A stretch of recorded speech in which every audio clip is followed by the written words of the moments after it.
Friends, today I am going to discuss Indian Contract Act 1872. The object of law of contract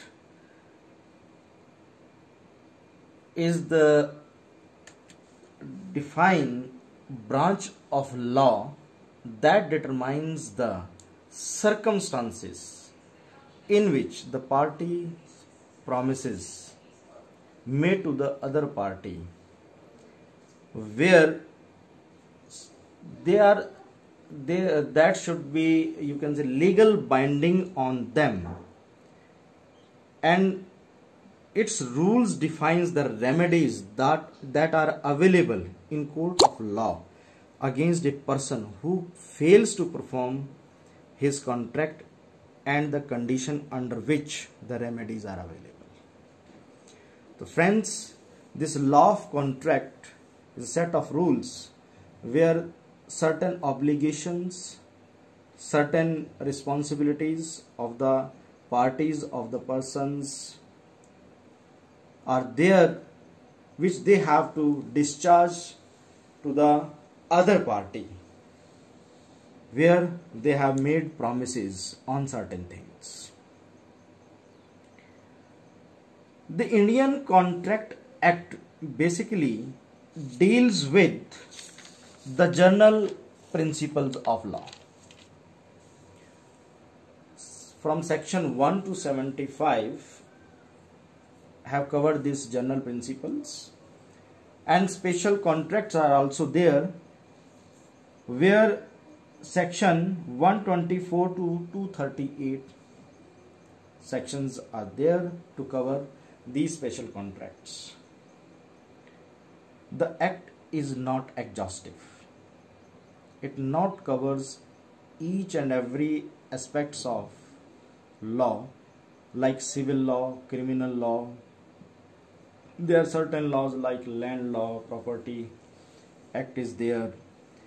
Means this is special contract for certain things where certain obligations of the party have been taken into consideration, like relationship between buyer and seller, for example. As far as nature of law of contract is concerned, the act is for self, not for responsibilities or duties of the other party, but for self-realization, for self-obligations, and the party has to discharge their own responsibility towards the other party.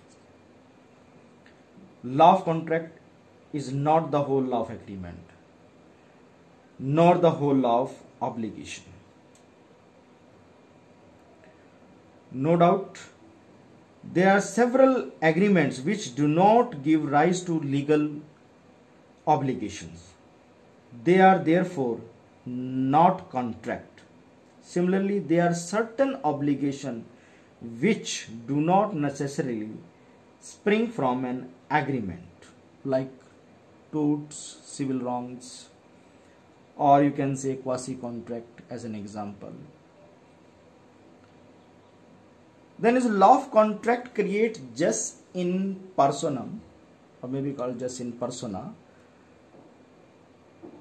as distinguished from jus in rem, a right against an individual and right against in general of certain things. When, for example, A borrowed money from B, then definitely A has to return that money to B. This is just in persona. When a person purchased a house, then definitely on house he has a right against the public. Means that is just in rem. Okay, now I am come on the definition of the Indian Contract Act. An agreement enforceable by law. An agreement enforceable by law. In section 2H defines Indian Contract Act. An agreement means offer plus acceptance. One proposer, offerer is there, and another party, proposee or acceptor is there who accept an offer. And both offer plus acceptance makes an agreement. When it is enforceable by law, then it makes a contract. Means an agreement plus enforceability of the law makes a contract. One requirement is consensus ad idem, means consent of the parties thereto. Means parties are agree with from other party, no coercion, no undue influence, or maybe you can say the free consent should be there. When you define this, the essence of an agreement is the meeting of the mind of the parties in full and final agreement. There are certain obligations, no doubt. Every party has, when a person set relations with other party, then definitely the party has its obligations towards other, and they have to discharge that. This is the purpose of the law. And as far as the to define this Contract Act, we must understand that all contracts are agreement, but all agreements are not necessarily be contract. The reason being, for an agreement to become a contract, we require certain essentials,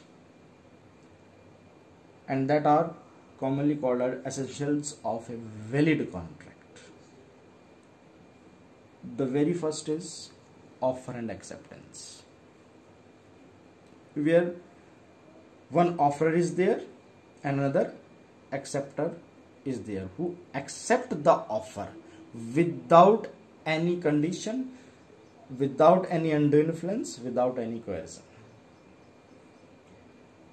Then is intention to create legal relationship. The party when stands on a contract, they must have intention that they should be bound in a contract.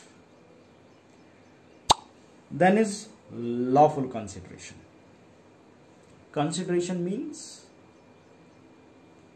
in return something. When a party fulfill its obligations towards other party, then they expect something in return. That is not necessarily be the price. That may be set of promise, that may be benefit in return, and that should be free with free consent. Capacity of the parties, another essentials, where competency of the party defines that the person should be major, should not be minor, and of sound mind. An unsound mind person cannot make a contract, or a contract with minor stand to be act as an issue, the wrong contract from beginning. Then free and genuine consent. The party should be freely, you can say, free or agree on every terms and conditions. They should not misrepresent the fraud, or you can say undue influence, coercion. All these things should not be in the contract. And then is lawful object. The object should be lawful. Agreement not declared void. An agreement should not declare void. And the certainty and possibilities of performance is also another requirement. And the final is the certain legal formalities. If you go by all these essentials, then agreement can be a good contract, valid contract. Thank you very much.